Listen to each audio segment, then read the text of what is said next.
Best of Australian Open Media Day 2, Pegula's preparations, Williams' return, and more. Melbourne last Monday after the United Cup final Sunday. With the performance, the Swiss earned 500 ranking points and achieved a goal of hers by returning into the top 10 on the WTA Tour driven by Mercedes-Benz. Ahead of last year's Australian swing, she was ranked number 487 and by the end of the season, she was number 11. She was entered into Adelaide, but withdrew because of Switzerland's success at the United Cup and used the week as preparation for the Australian Open. On Monday we flew here, Benic said at her Media Day press conference Saturday. We took it easy the first 2 days trying to recover a little bit, kind of still be happy about United Cup. But then on Wednesday I started practice again and, full focus on the week ahead. I'm playing on Tuesday, so I had plenty of time to readjust and get my energy going again and keep the engine up again. Benic's first-round match is against Katie Boulter on January 20th, and the Swiss number 1 feels she is improving by the day. She hasn't advanced past the round of 16 in 11 previous Australian Opens, but she comes in with top form. I just feel here ready to go, Benic said. I gained a lot of confidence from the end of the year last year and from the start of the year until now.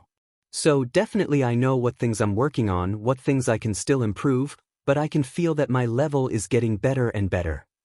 Pegula's balance of recovery and practice. Pegula said Saturday that she had a few nagging, small injuries over the off-season that she had to deal with.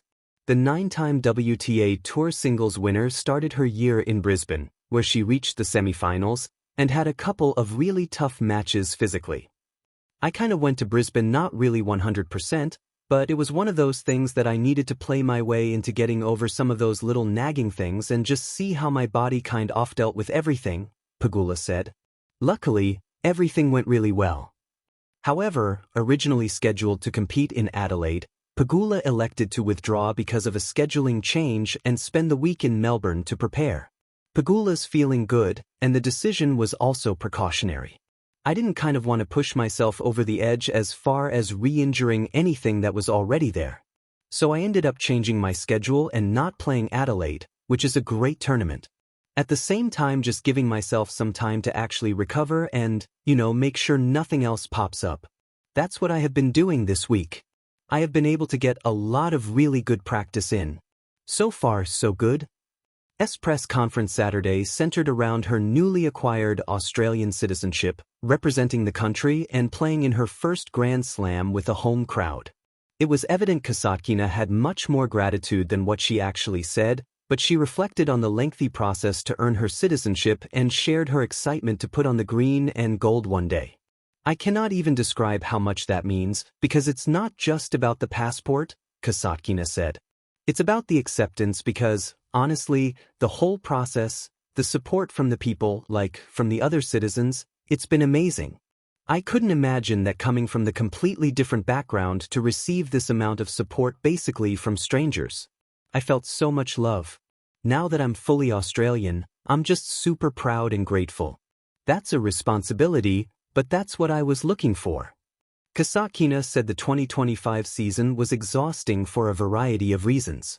Now, the Australian has started to embrace the new culture and recognizes that there is added pressure competing in Australia, but it's a pressure that she prefers. This is a good pressure, so I would choose this one compared to what I have been through in the past couple of years, Kasatkina said. Let's call it a fun pressure.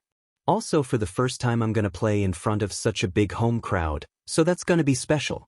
Definitely have to manage my nerves, because it's going to be, never been in this situation before. Williams' long-awaited return to Melbourne. 7-time Grand Slam champion Venus Williams received a wild card to the 2026 Australian Open. The 49-time WTA Tour title winner hasn't played in Melbourne Park in 5 years, but now, at 45, will return to the tournament. She played a limited schedule last year, returning to tennis after a 16-month layoff last July, playing some of the hard-court swing. In her first matches since the US Open, Williams lost in the first round at both Auckland and Hobart, but was competitive throughout. Given her schedule and circumstances, Williams said she's playing the right tennis at the right time. I was training non-stop those 3 months, Williams said about her schedule post-US Open. There were periods where I was super busy, so I'd have to take a week off here or 3 days off there, but for the most part one was training and trying to get myself back in the groove.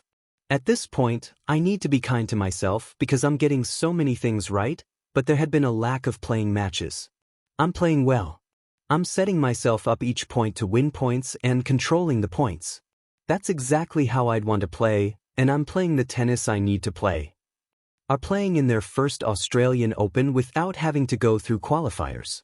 Liss, number 39, and Jones, number 69, had 2025 seasons that increased their ranking and subsequently gave them direct entry into the main draw.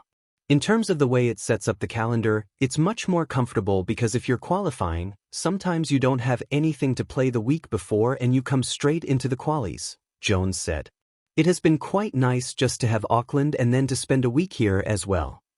Liss made a remarkable run at last year's Australian Open, winning 3 qualifiers to make the main draw and eventually advance to the round of 16, where she fell to Iga Swiatek. While practicing this week, she stopped by to watch some of the qualifiers as she's had first-hand experience over the past 3 editions. I could play the United Cup, which is nice, Liss said. Now I feel very comfortable with practicing.